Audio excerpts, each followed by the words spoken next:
Hello and welcome to another episode of Get the Boots, the podcast about grabbing opportunities, overcoming challenges, and saying yes to your story. I am Stephanie, your host, and today's episode is kind of a preparation for an upcoming event I'm involved in. My guest today is Daniela, an adult third culture kid, a mother of 3 children, and a coach passionate about helping mothers navigate life abroad, something I'm very passionate about too. Daniela and I first connected on LinkedIn on a forum for international women hosted by yet another international woman. And we decided to A, record an episode for my podcast, and B, get together and create a workshop for other expat women. More about that later. We really felt a strong connection based on both our international experiences, but also on our intuition. And I think you'll hear this in our conversation. Among many other topics, we talk about the basics of ontological coaching. That is what Daniela's approach to coaching is. Why it's so important to include somatic elements in the coaching process. So the body has a say in it too. The role of community in our self-acceptance, and why AI won't ever replace a real human being for mental health support. If you're interested in learning more about all of this, maybe you're a first-time expat or you've been an expat for a while, but always felt like you could do with some extra support, or maybe you know someone who needs some help and maybe doesn't even know it, stay tuned. Daniela and I will be offering our workshop later this autumn, fall. Probably will be September, October time. No fixed dates yet. So make sure you check the show notes for updates. I will put all the necessary information in there. And also, obviously, you can connect with us on Instagram, LinkedIn, or through our websites. Again, all the info's in the show notes.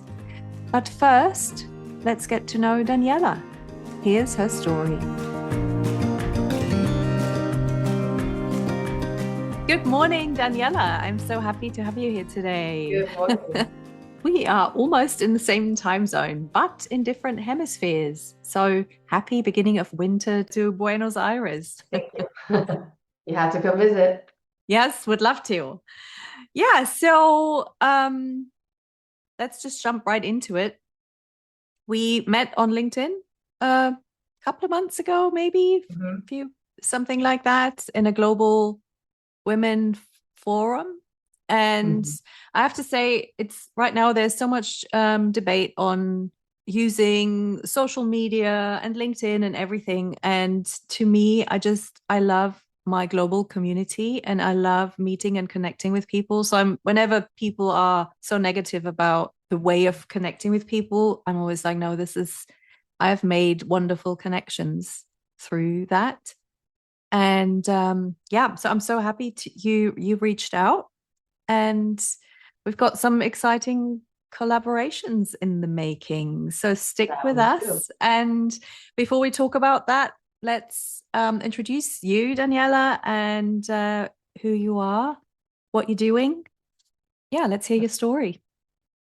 I'd love to share a little bit about my story. So we started talking, I think, with the connection of our, expat lives.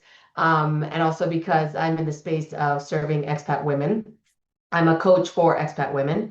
And, I really came to that because I was born an expat. My parents were diplomats, both of them. And so, I am a third culture kid, which is someone who was always, who was born into or at some point had multiple identities, in culturally. And so my parents are Argentine. I wasn't born in Argentina. I never really lived in Argentina until now, except for like a year or somewhere in my childhood. And I very much relate culturally to Argentina, but I was always abroad. And so that's what kind of makes me the third culture kid. And so through that life journey of moving constantly, I went to 12 different schools across 3 continents in my upbringing. I've always just kind of went into the spaces that had to do with, I think, leadership development or rebuilding, like renovating yourself, you know. And so I've had many different career roles, if you will. They all tie to something around, I'd say, personal development, leadership development, and culture, or you know, it could be DEI and things like that. But I've always wanted to be a coach, and so I eventually just went for it, and I got certified, and now I put all of that knowledge, both in professional and also, you know, in my own personal upbringing, into serving expat women who are in the thick of it, really, you know, are in the thick of reimagining who they are in this new space, in this new context, with all the new challenges that that big move brought to the family. And I love it. And I think that, I mean, that's the most important thing about a coach, right? You need someone who's been through it themselves, who can absolutely put themselves into someone else's shoes and walk those steps alongside someone. And I guess, I mean, being a TCK, growing up with you, it's in your blood. And but as a child, you don't really know what is different. All you know is that you are somehow different to your peers, but you don't have the maturity, I guess, to recognize that, or to know what to do with it. And so I think I love that it's accompanied your whole life. And then at some point you were like, well, this is something I can really use, I can really help others with. And then Yeah. being a mother yourself, so it's the expat women, expat moms, Mhm. having done all this, and we'll get to all that. Let's just jump back into your childhood. Did you, when you said you went to 12 different schools across all those countries, what were the countries, and also were those schools the local schools? Did your parents put you in an international school, or a mix of both? Can you talk about that? Yeah, sure. It was a mix of both because my parents were diplomats working in that career until I was about 8 or 9. And that's when I think it just got too complicated. We were 4 kids. And so, like, they made their choice to leave the career and move to the United States at that point. And so, when I count the 12 schools, I mean, it's every transition that other people might have to, like from middle school to high school, could count as a different school too, because they are different worlds, really, if you think about it. But for me, I was born in Switzerland while my parents were stationed in Russia. They were there for 5 years, and I was the third child that was born while they were living in Russia. And my mom would actually go to Switzerland and have each one of us. I mean, there's a fun tidbit there. They were, because they were Argentine diplomats, they had originally planned to have, as they were having them, have us in England. But that was my sister was born in 82, which was the war, Guerra de las Malvinas. The Spanish is coming out. It was the war between England and Argentina. And so because of this geopolitical situation, they said, okay, we can't go there. And they had friends in Switzerland. And so they just said, okay, I guess we're going to go to Switzerland to have the kids. And so I have nothing to do with Switzerland. I don't have paperwork. I'm not a citizen. I was just born there. And so, you know, if people ask where I'm from, it starts, you know, they look for clues, and they're like, okay, you were born in Switzerland, so you must be Swiss. No, I'm not at all. And so that's just part of the third culture kid, you know, Yeah. identity So thing. did you grow, so you they didn't want to have their children in Russia? Is that It it? was communist Russia at that point. It was between 80 and 85. So it was communist Russia. And for all the reasons that are tied to that, I Hmm. don't think it was a choice for them or a good choice for them. Yeah. And so that's, I think, why they chose to go abroad. Yeah. Okay, interesting. I mean, I guess being diplomats, they probably had their advisors. I'm just interested because it's like, what makes people decide to, Yeah, go I mean, do that. because you Yeah. just think, I mean, you're pregnant and then you're like, because I mean, obviously you can't spend a lot of time in the other country. So you're traveling heavily Yeah, pregnant. And then, I mean, wow, that's a my lot mom tells to the take story that on. she would like come on the airplane with us as 1 week olds, 1 or 2 week olds, you know, just to get back home. Oh my So, I God. mean, Yeah, there's a lot to that decision, absolutely. But Hmm. my understanding of it was because it was just communist Russia. There weren't the Yep. resources that they were looking for. There was probably some political reasons there as well. Hmm. And so, yeah, we were born in Russia, and right when I was born, I believe I was like maybe 3 months. No, I was a little older when we left Russia, and they went back to Argentina for little stints. But then they got both. Stationed in Vienna, Austria. So at 5 years of my childhood, I believe I'm always forgetting the exact dates, but I believe it was like from 2 to 7, somewhere around there. I was in Vienna. And so I Okay. went to a German speaking daycare, which I Hmm. count as one of my first, my preschool. And Hmm. then I started first grade at an international school, the Vienna International School. So my first like elementary school experience was in an international school. Hmm. Then we moved back to Argentina. And I was in Argentina for like a year and a half or so. And that's when we actually went to two different schools. I guess my mom didn't like the first one that we started at. So we Hmm. switched again to a second school in Argentina. And then, a year and a half later, we moved to the United States. So around 8 years old, I was moving to the United States, starting a new school there. And then we switched cities. So we were in three different cities in Florida. I mean, when you move, the amount of times that like my parents moved and we moved, I think it just becomes so much easier. Now I do think there's something to like my parents' personality, especially my mom, who just loves to try new things. And so, we could have just stayed in one city in Florida because they were no Yeah. longer diplomats. But for whatever reason, we moved to three different cities in Florida, which made up for some of those other changes. And those Hmm. were public schools. But they did make a point of getting us into the International Baccalaureate program, the IB program, Yeah. because we want to stay connected to the international thing. So I got to do what I always am so thankful for, because these transitions can be super hard, Yeah. especially the when kids are getting into middle school, high school years. Those can be really hard. And I'm really thankful for having been able to do all of my high school in one place, one school. Yeah. Yeah, that's and just even from a language point of view, because I guess so you moved to the US, but not having spoken English because you were brought up with Spanish, I guess, and then you were in a German speaking preschool. So But was Vienna the International School was in English. So I okay, did okay, start English in first grade. okay, but the home language was Spanish. Always Spanish, yeah. Yes, And yeah, it's okay, really funny now that I live in Argentina. I moved here and we'll get into that decision because yeah, that was a decision my husband and I made. Um, I'm now living here almost a year, right? hmm, And when I speak Spanish, I sound like pretty much any other Argentine. So people locally don't think I am anything but a local. But hmm, then the cultural, like the jokes or the vocabulary, like there's things that I still yeah, haven't gotten, and they're like, "Why don't you know that?" And then I have to explain. I always joke that I'm like a fake Argentine because yeah, even though I drink mate and I've always drank mate, and there's some things staples that I'm very Argentine in, I'm yeah, missing a whole lifetime of cultural context. And yes, yeah. like famous people, I have a very little idea about famous people here, like you would if you were local. And so it's just really funny because people get really confused about that. Yeah, so you're wearing a very good mask. So Yeah. it's like, yeah, I and it's can blend in if I want to, yes, but this is when I really am genuine yeah, about what yeah. I know, what I don't know, it's not And then people just right. find it very hard to get their heads around that.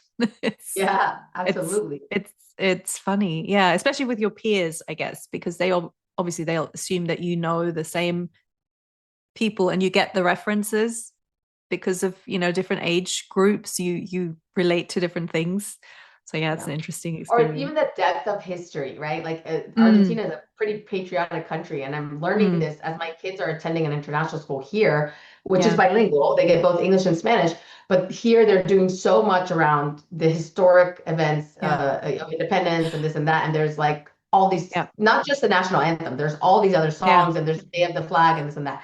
I don't have any of that. yeah, I didn't, but now you my get it. kids, This is so great, so you get it with your kid through your yeah. kids.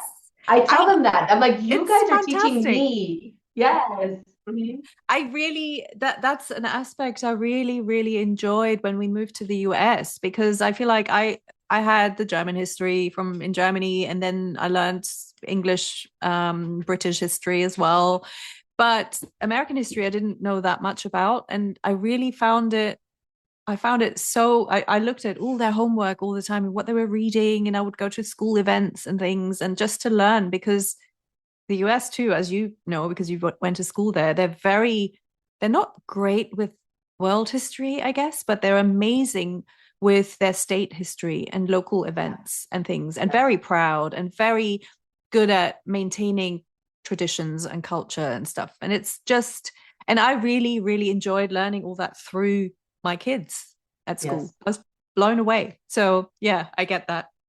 It's like coming full circle almost it because is. it is your culture. Yeah.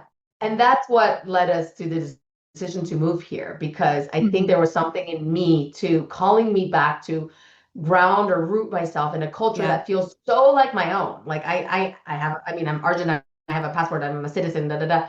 But more than that, more than just my passport, like I am Mhm. very Argentine. I wake up every day. I don't drink coffee. I drink mate. And like people, a lot of people don't know what mate is, but it's like a cultural, Yeah. staple of Argentine culture. And so there are things about me that are so Argentine, and I always feel like I like never fully got to Hmm. express them or explore them maybe or deepen them even. And so Mm. now like I want to have the context of like what it's like to really be Argentine, and that was a Yeah. bit of the calling. So but it was bigger than that, of course, because it's not just me and the family. And we were just actually made the decision because people ask me all the time, why did you move to Argentina? Here Hmm. they value United States like in an insane amount. And I love United States, so I could understand why, but like in a way that they revere United States and everything Hmm. American because, it's a dominating power and yada yada. And then culturally, the world, we are dominated by the media in the United States and all the movies and the This, music and the I feel though that that's changed maybe a little bit over the last few years, at least if you look at the way other countries perceive the United States these days. and yes, absolutely. You see that here, but it's still very much present. Like they just can Yeah. love the music and Yeah. the movies and this and Mm. that. And where where me and my husband got our kids now are 8, 7, and Hmm. 5. And they were all born in the US, and we pretty much lived in New York Mm. for a little while. And then the rest of the time, like most of their lives was in Orlando. And so we had an amazing experience in Orlando. We loved Yeah. it, and we Are did a your lot. My parents parents still are there? there, my Yeah. sister is there, so it's very much a Mm. home for us. And we also wanted them to have the opportunity to live this bicultural life, if you will. Hmm. Multicultural life would be the better term. Yeah. And so we said, we either do this now, one way or another, and we Hmm. figure it out and we go abroad. And we have at one point we were still deciding where to go. And they get a bigger, or a different sense of the world than just the Hmm. United States. Um, or it takes, if you wait till those high school years, it just gets so hard. So we kind of just made the jump. Yeah. There's more to that, but like we made the jump and we sold everything and Hmm. we left jobs and we came here. Yeah. Wow. Well, let's go back into your high school years. So you said you stayed in the same area to finish to kind of do middle school and high school and with still your international environment at home. And did you go on trips to Argentina with your parents? Did you go and see grandparents, that sort of thing, while you were growing up? Yeah, every 3 or 4 years though. It wasn't Hmm. every year. It wasn't Okay. like, some families are very much like every Hmm. year we have to do this. Hmm. We're a very big world travelers, so there was so much of the world that we wanted to see that I think it Hmm. just became the cadence of like every three, Okay. 4 years. And when I did go, I will say like, especially because Argentines are like that in the sense that they're just so relationship based and welcoming a lot of times. And so, it would be such a nice experience because I would just connect with my cousins, for example, who are my age in a way that to me felt so close in a way that almost like I wasn't obviously because my family was in Argentina, but even culturally, there's something about Argentines where they just connect in a way that is I don't think I've seen it anywhere in the world. So that's Hmm. really special. You coming to that and just like plugging in, feeling like part of and all that. Yeah, beautiful. So nice to grow up with something like that because that is one thing I feel like in the US, that part of like because families move so much in this country and move away from extended family, and I feel like that gets lost sometimes, that closeness, and yeah, I feel like that's one of the parts of the culture here that is so much, the focus is so much on your individual development and where you want to go as a person, and who you want to be, and very often the bigger picture, the family relationships and things kind of been a little bit on the back burner. Mhm. Obviously, I'm generalizing here, but it is kind of part, it's not as closely knit as other communities. Yeah. So it's nice to have No, that. not at all. And I really like, I can give you some examples where that was a culture shock for me coming here as a mom. Mm. Hmm. Because, for example, I mean, you can just see the difference in, if you really look at the cultural difference, for example, from the United States and Argentina, Mm. there's a collectivist type of mindset here, and there's, like you're saying, a much more Yep. individualistic mindset over there, and it's just like sewn into the culture, right? Hmm. So here, I'll just give you an example. This blew me away. Like I said, I have three kids, so I have three different home rooms, right? Here, every time you go into a new homeroom, all the moms make a WhatsApp group. Everybody lives on WhatsApp here, and like in a lot of other countries, and they make a group with every single mom from the class. And that WhatsApp group is pinging each and every day, where there's somebody in charge of reminding the moms, like, hey, Hmm. today's picture day, don't forget to have them dressed like this. Hey, today's the sports assembly, don't forget this. There's a way that this community moves. Oh, the other thing was birthday parties, where I've never seen this before. In the United States, when there was a birthday, a lot of classes, a lot of kids would invite the whole, like, just to make sure Hmm. everybody's included, would invite the whole classroom. So you'd go, you'd take your birthday gift for the person, and I would have the experience of like chatting a little bit, but I knew the moms, but it was never like we were friends, because everybody had their own Mm. life and their own other groups and all this. Here, they organize in a way that we buy as a community the birthday child 5 or 6 gifts. We all put a certain amount in per year. And so you as a mom don't have to go buy a gift every time there's a birthday. And there's 27 kids in each class. So there's Yeah. pretty much 27 birthdays or somewhere around there. Yeah. And so it's like, wow, that I don't have to buy a gift every time there's a birthday, because someone is taking care of it, and you only have one time Mm. of the year when it's your turn to go buy. Like, wow, how great. That's community in the making. Yeah. And here it's like, it's almost like it overflows. Over there, there's some, but nothing compared to what I'm living here.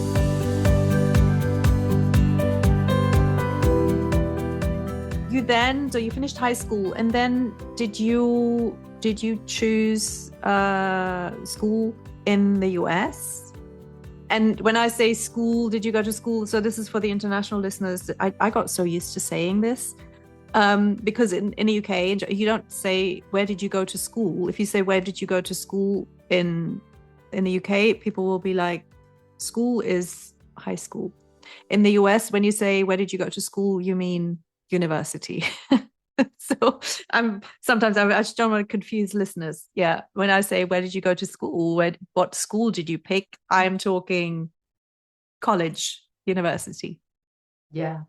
I did go to the University of Central Florida in Orlando, and it had a program that was a really awesome study abroad program. So I ended up doing a year of my university bachelor's in France. And so I was Okay. able to, and then I actually took some time off because I loved it so much, and I had a French boyfriend. So I ended up spending almost 2 years in those years in France. Where did you go? Nancy, which is in the Uh-huh. Lorraine area. Yeah. And it was awesome. It just, the program was in English, but of course we had French classes and things like this. And it was a mix. They had a cohort where they Hmm. took, students from every different country. I mean, or many, many different countries, including some local French students who wanted more international exposure. And I Hmm. mean, they're some of my best friends today too. Yeah, amazing. Did you have French in high school? Or was it a new experience? No, I took some private French classes, I think closer to college. I don't know, it wasn't Mm. high school, it was closer to college just because me and my siblings wanted to learn. But really the big learning, I speak French, and it was really because of those 2 years where I was just Mm. immersed, and Yeah, with Spanish, it's much easier, right? You have Latin definitely. language. Yes. And a boyfriend helps too, So I yes, that guess. was the biggest, I think, lesson. The best teacher, the best teacher. Yeah. Especially the cultural immersion. I think it's just there's Yeah, nothing beats being in close relationships with locals for sure. totally. Yeah, yeah. What did you study? What was your focus? I studied economics, which, Hmm. if you look at what I'm doing now, is like worlds apart. And I'm really glad I did. I mean, I loved it. I did really well in it. It made me, really work my analytical brain. Um, but it was not something I wanted to do like as a career. I was always looking like a general business, and I wanted to have something a little Yeah, more comfortable. yeah. And so you came back to the US after that, and then just talk us through the your professional life, if you want. Sure. So my parents, after they had what's it called, left the diplomatic career, they Hmm. eventually chose to start a franchise, a Berlitz language school. And Hmm. so as I was in high school and around that time, they had a language school for years and years. And I was sometimes like helping and like, my first jobs were manning the front desk of the language school. Eventually, I got into teaching Spanish and English and things like Hmm. this.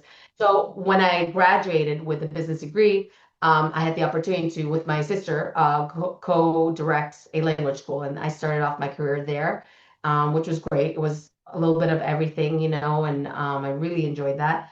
But true to a TCK, after a while, I just asked myself if that was really like the big career I wanted, and it wasn't. And so, I mean, elements of it I still find really interesting. And so, after running a language school for a while, I decided to go into media. And so, with different steps along the way, I ended up at HBO in their post-production department doing subtitling and dubbing. So, Mm. connecting Yeah. to languages, and even, cultural things. I did that for a while. It got me into video producing, and I was able to do some video Hmm. production for big brands. And then I always, along these paths, had leadership development. And I've always been someone who, like, I'm doing some kind of program, and I'm in some kind of leadership program.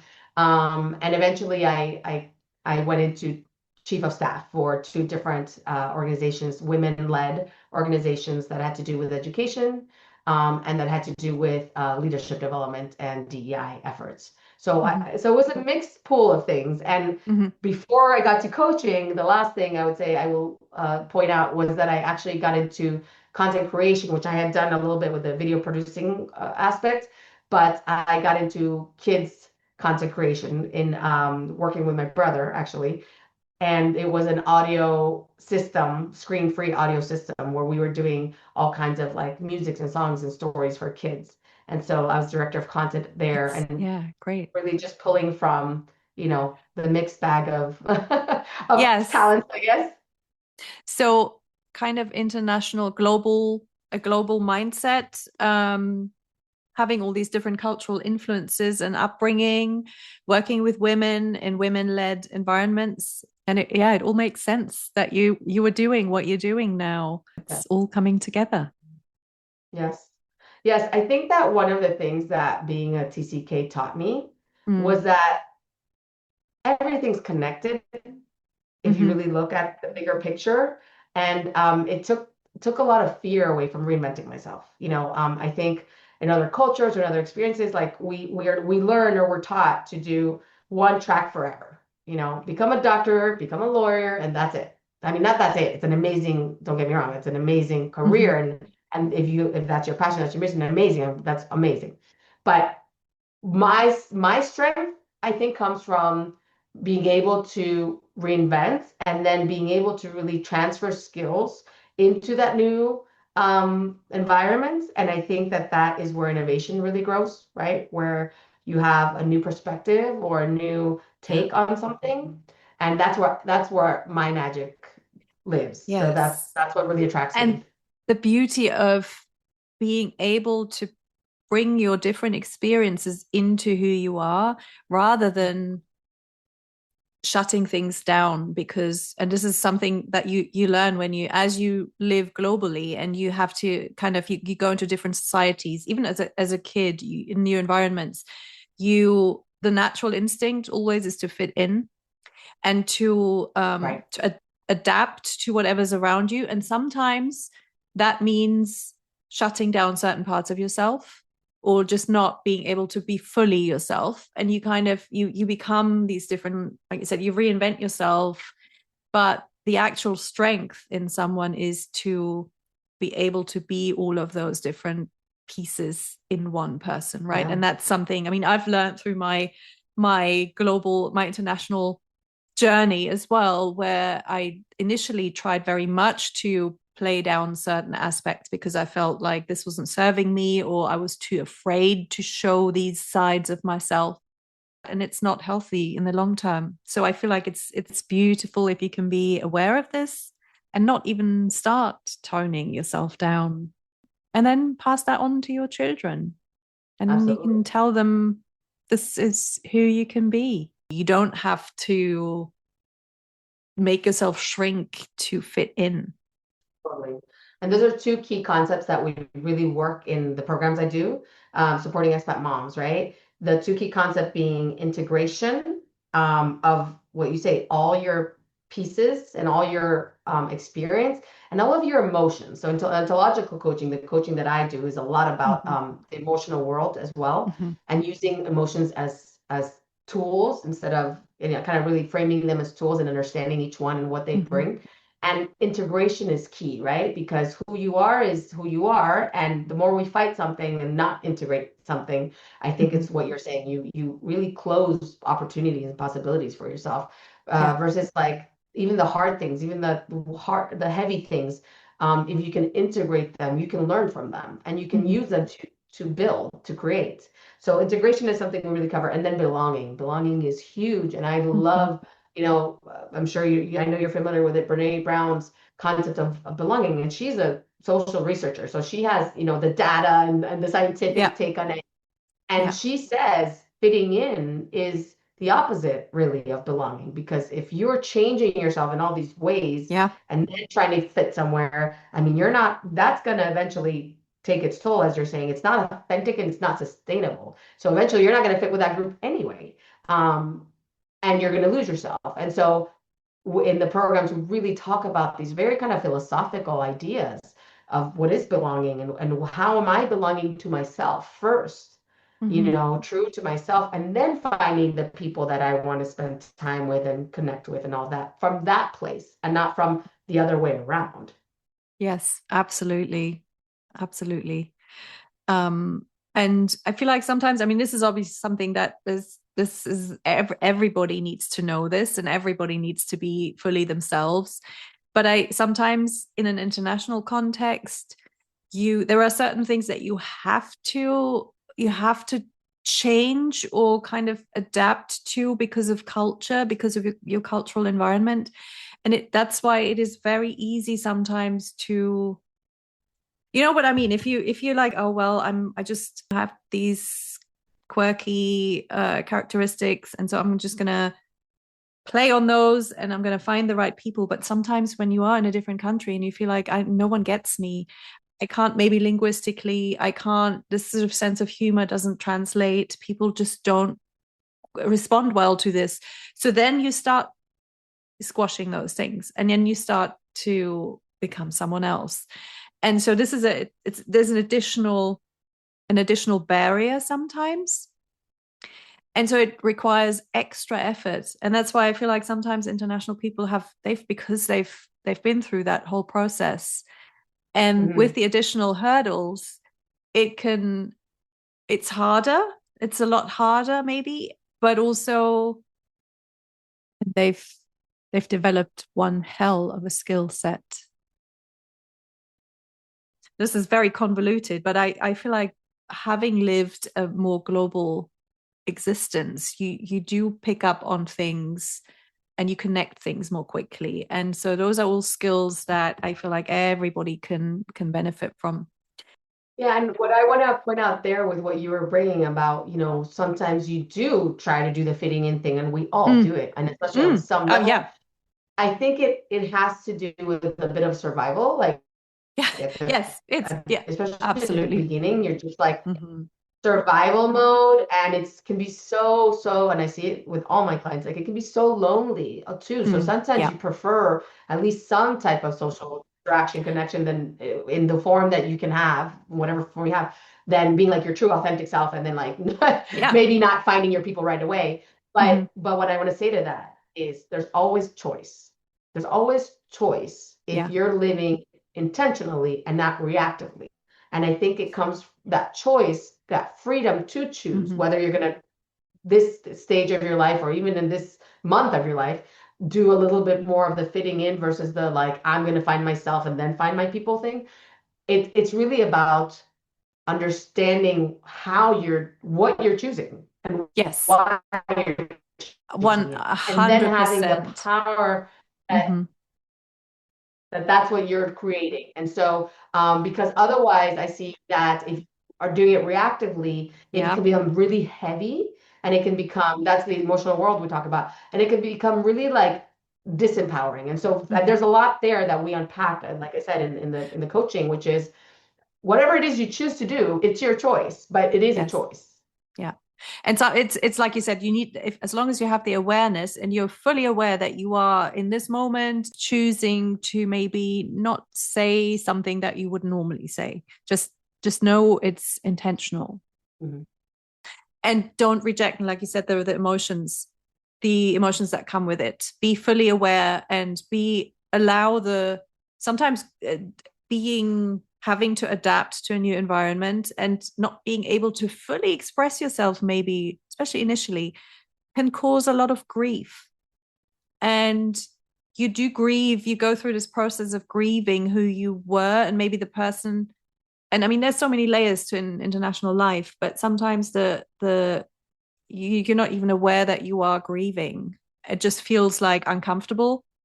And then it's very, I don't want to say easy, but it's becomes kind of like where you think, well, I shouldn't feel this way. I shouldn't feel bad. I shouldn't be sad. I shouldn't, because this is such a great opportunity, or these people are so nice and I shouldn't have bad thoughts about them because I can't say these things, or whatever it is. But learning to let those feelings come out and accept that it's all part of it. And I think that's a lot of the time people are so hard on themselves when they go through these emotions. And everyone always tries to be happy and, just see the positive. And that's great. Absolutely. That's obviously, that makes life a lot easier if you can be happy, but it's just not natural. And it's not, it doesn't do you, it's not good for anyone to just maintain that and can squash become like all the toxic negativity. toxic positivity. Absolutely. And then there's a cost, right? Here's my economics hat. There's always an opportunity cost.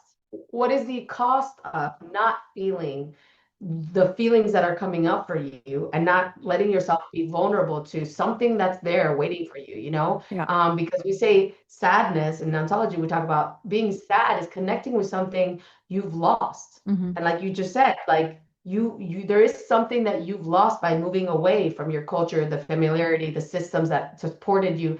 There is something to grieve, but there's also beauty in that, because if you do actually allow yourself to grieve whatever it is that you're losing at that point, or feeling that you don't have enough of or any of, you also get to connect with what you value, what you want more of, whether it be like certain relationships and how you were able to be yourself in those relationships. You get to be more conscious of what it was in those relationships that really brought you to life and really sparked joy and really sparked connection and all that. And knowing is more than half I think it's more than half the battle here. So for me, it's all a work of consciousness, and it's all a work of, and I think that's where the choice and the freedom comes from, is really that's where they always say, know thyself. I think it's really just getting into those deep layers of like, what is it for me that connects me with the other person or with the culture? Or whatever.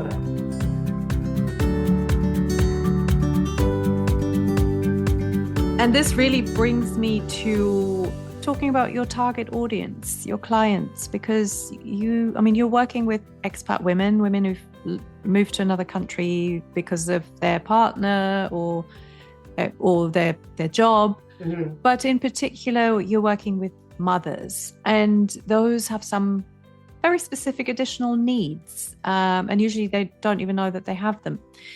Because as a mom in general, and this is just something that happens when you become a parent, you just get used to putting everyone else's needs first and your own second.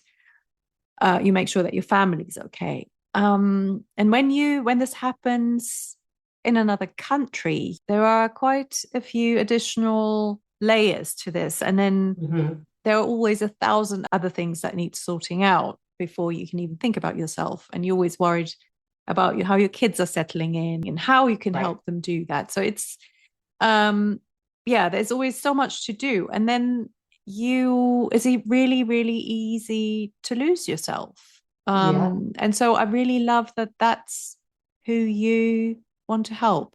So very often, these are the people who struggle the most because they think about themselves last. Will look for help, whether it's therapy, anything for their family first before they think about themselves. Yeah.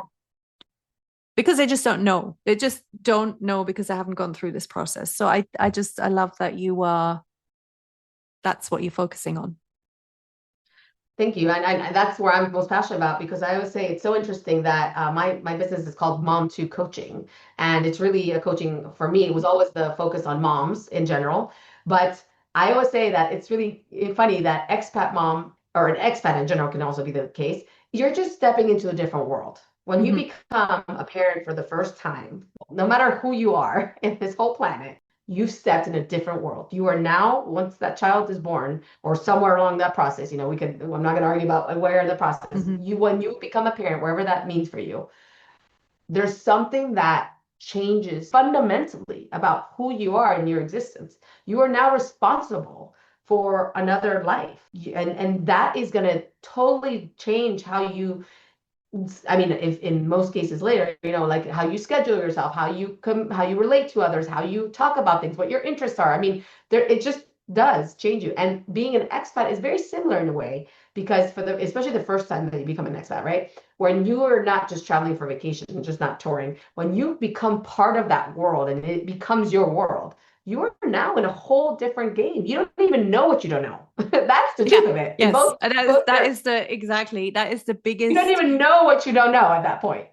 Biggest issue. Yep. Be aware that there are things you don't know.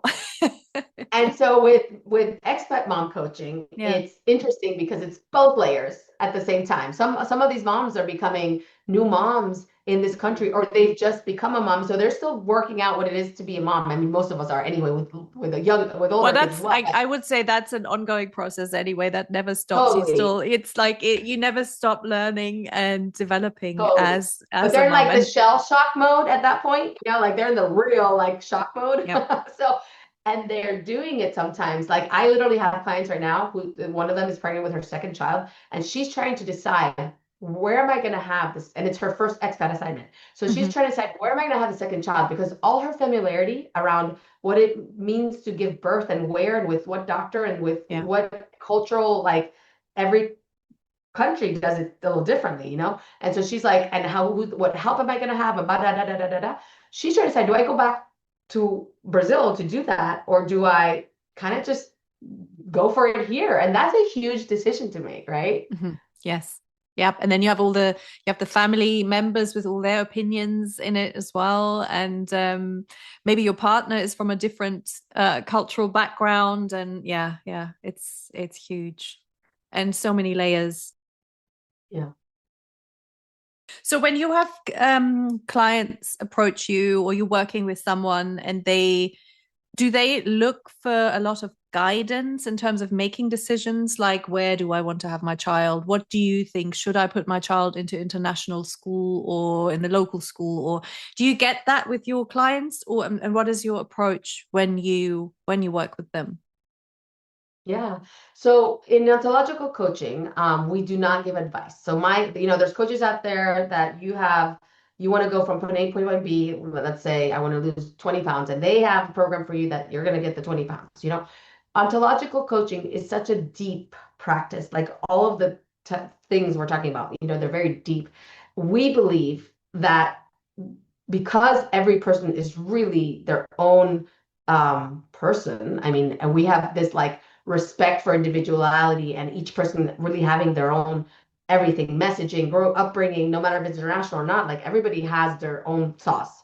And so I can't give you an answer for you because you are made up of so many different parts that if I give you an answer, to, let's say, to make a decision to go have this child, whether it's in Brazil or Argentina, it's coming from my perspective. It's coming from, oh, I'm an intern, like we just talked about. We just kind of walked through my experience. Well, My you are not a relocation advisor. You No, and are, so yeah. my thoughts and my advice that I would give you would not serve you. But what I do as an ontological coach is we have a whole process, right?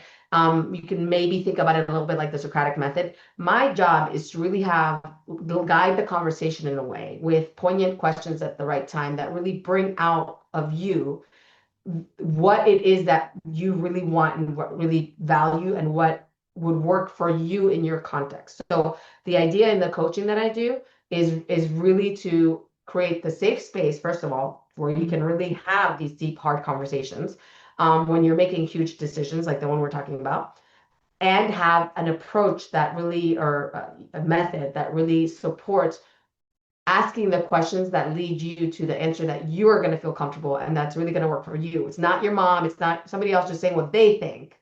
You can get that anywhere. You can even ask ChatGPT and you're going to get all the logistical input. Ontological coaching is about working your emotional world, working your limiting beliefs, working what your body is telling you. We actually do a lot of somatic work as well. Oh, I love that. Because we believe that the body is going to tell you even sometimes before the mind can what it is that's really happening inside for you. And when you connect, all that is what we talk about is coherency. When what you say and what you think is in coherency with your emotions, what you're feeling, what your body's telling you is happening for you, then you have alignment and you can make decisions and you can make choices from alignment. And that's what we work with. That's what we do. I love that you're saying this because, and this is going to get to my next question. And I'm so glad you mentioned ChatGPT because I get this so much where people will just ask questions, type something in. What are the advantages of, let's just take the example of, should I go back to my home country to give birth or not? And it'll come up with all the statistics and all the pros and cons and all of that. But you, like you said, you mustn't forget the somatic aspect and what feels right for you. And I think there is, because it's such a topic now because of AI and because there is so much help available. Yeah. Help, I'm saying, with I'm not even anything to do with psychology. I think this is such a dangerous way to go, that people are starting to, because it's so easily available, are starting to rely on AI a lot for their personal decision making in their lives. And I see this all around me. People are asking, are putting in, oh, I had an argument with whatever, my mom, what should I do next? And I just, for me, it's like all my hairs stand on end because I'm just like, it's really dangerous territory. And now for someone who moves to another country, you might not even know that a coach would be a good idea, but it's so tempting to find resources online. It's so tempting to ask AI for help because you're like, well, we just had this expensive relocation. I don't really know what I want to do. And I don't want to spend money on therapy. I don't want to, if you're even aware that you might need it. And it's so easy to grasp all the free resources and anything that is readily available. But it's such a minefield. And I think people just need to know that you can't rely on something like that in order to make decisions. And anyway, this is my little Well, I would say it's oh not my all God. good and not all bad, right? Like Well, anything. absolutely. There's Yes. there's And absolutely things that yes, ChatGPT can help you to kind of organize. yes, But absolutely. logistically, I mean, Yes. I would Yeah. say go for Yeah. it, right? Oh my God. And it's like it's amazing the if just me looking at a way of solving an issue or finding out, and it can be so helpful being in a new place and not Right. understanding certain rules and something, and you can type something in and you can be like, oh my God, it'll help a lot with that. But when it comes to decisions that are anything mental health related, Right. I'm just like, this is there's so many red flags for me, and the temptation to use it as a therapist really really scares me. It's really dangerous. And yes, there are instances where if you're very specific, it might be useful, but I just feel like people need to treat it very very carefully. It's missing something. It's missing something, and I feel like that just people just need to be aware. It's not a Anyway, I don't really want to talk about Well, AI in this context, but you touch on a very ontological point. Let me say mm, that. We believe that learning mm, has to integrate emotions, mm, especially in the United States, for example. I think culturally, like we really value intellect, and we really value rational thinking and analytical thinking. Fantastic. And sometimes I feel like the more cold and non-emotional, and I'm also doing my mm, quotation marks here, yeah, um, we are in our decision making, like, oh, the smarter choice we're going to make, the smarter mm, decision. Well, in ontology, we don't believe that. We believe that emotions are part of everything. It's part mm, of, and it's actually a power that mm, you can have uh, emotions because it leads to your intuition. Intuition yes.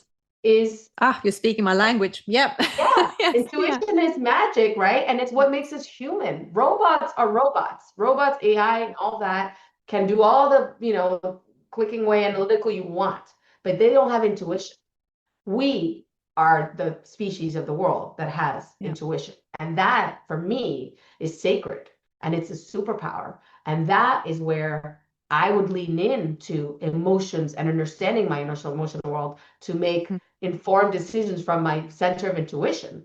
And that's where I think I believe ChatGPT and all the AI has their place. And absolutely you can lean on them for the analytical side of things.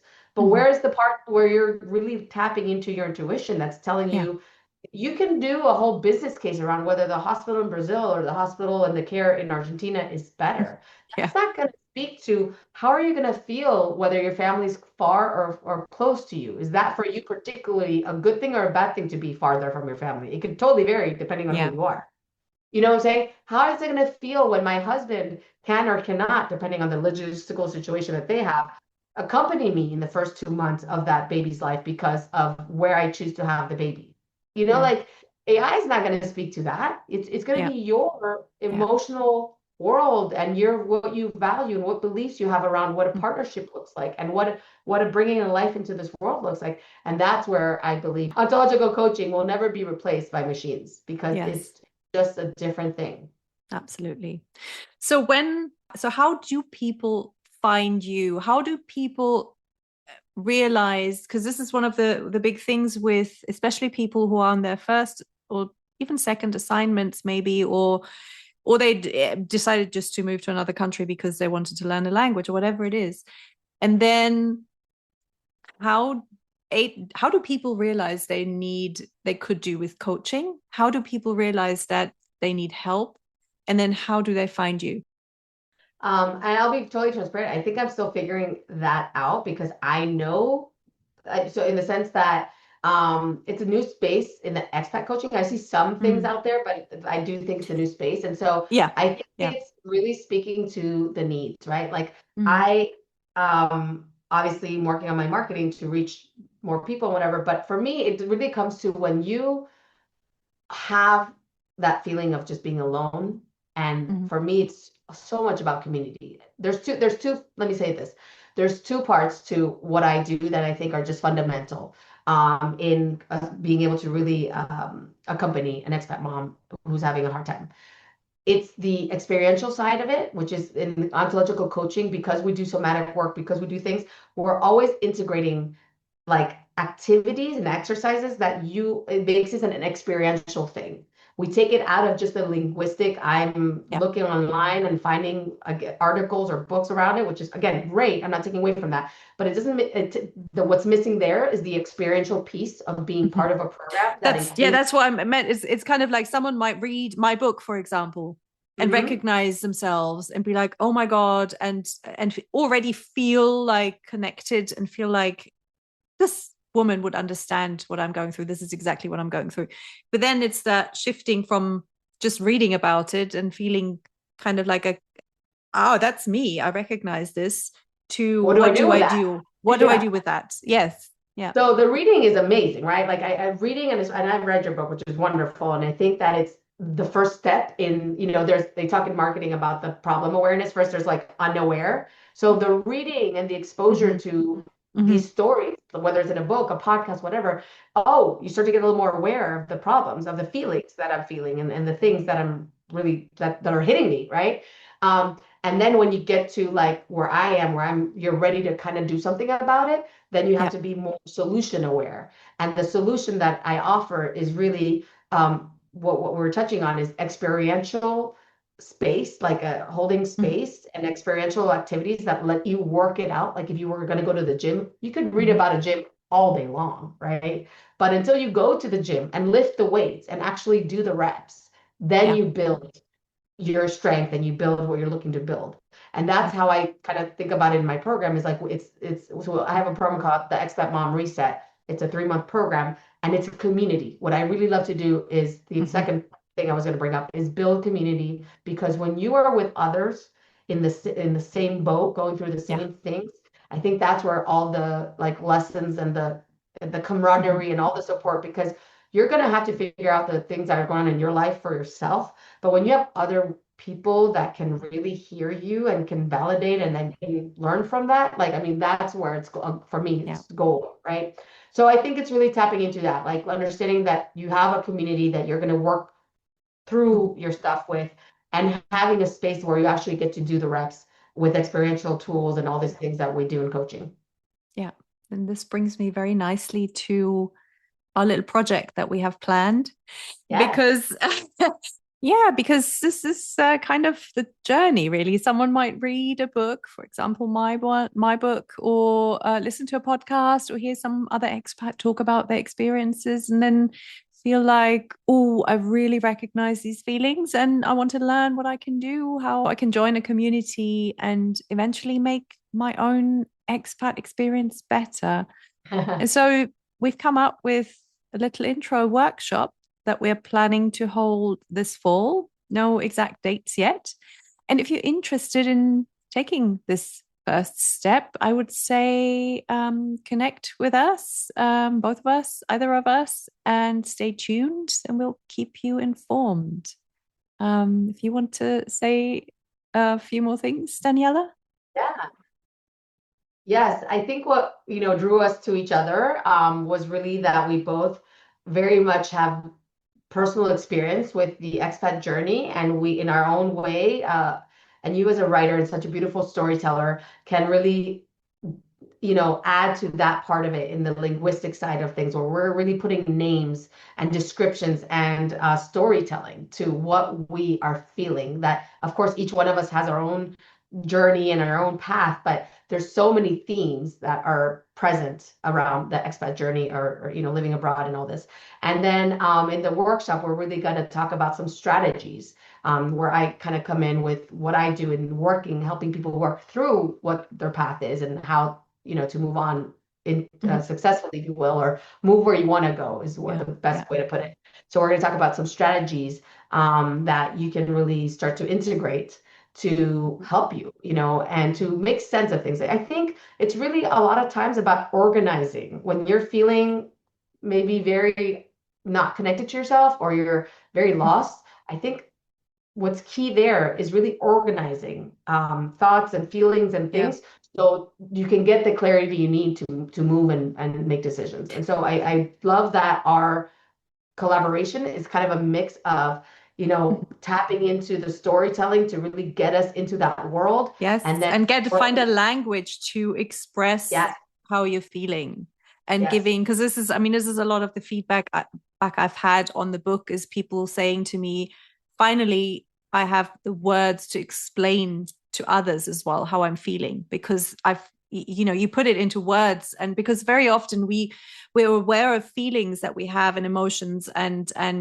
but we don't know how to express it. We don't know what yeah, to do with it. We don't know how to tell our partners, our parents, our children. And so I feel like it's all kind of tapping into that your own how you are in this whole experience and what you're going through. So we're going to give you a language to express yourself, and B, we're going to give you some concrete cool. strategies and Yeah, tools to take it further.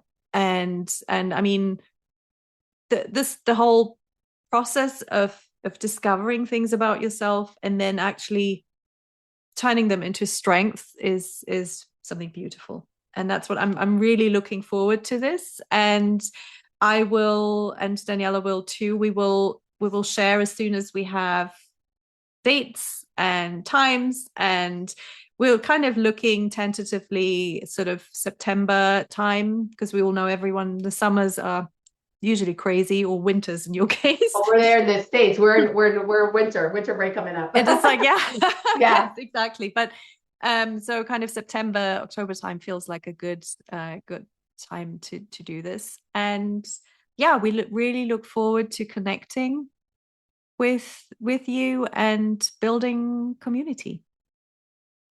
lovely. Yes, well said. Mhm.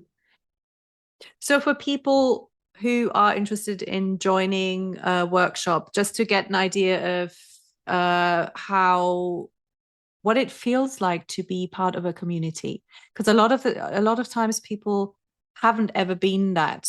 People join expat groups maybe, which is great, but a lot of people don't have the awareness of that. So attending a workshop can be also a real introduction into what it's like to be part of a community, because reading a book and reading someone's story is you feel connected because you recognize something in yourself. And this is like my book touches on being a parent for sure, but also on other topics that women experience, and identity issues and things like that. So it's not just for expat moms.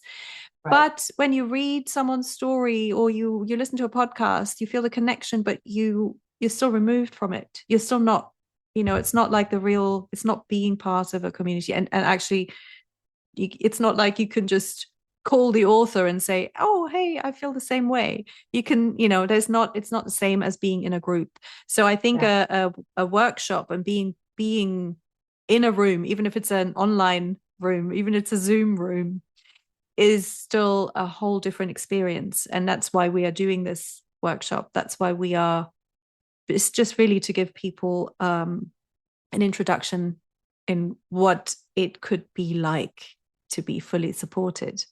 And so I think that's why yeah, it's such an important thing to be part of a group.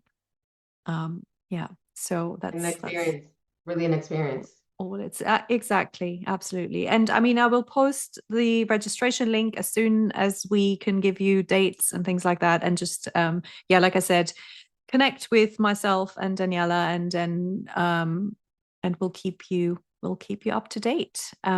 Watch this space. And then before we go, I just wanted to ask you, Daniela, because I always ask people at the end of an episode, just for a little kind of, just to get to know you a little bit more. Is there anything you're learning right now? A lot. Let me try to choose one. What I'm learning right now is actually something that I think I also you learn through teaching very much. And I think that what I learned a lot with my clients over and over again is how to powerfully navigate uncertainty. Uncertainty and time management. I would say both of those things because especially in the mom world, that's a big Mhm. one. And having 3 kids in a business, I struggle with that as well.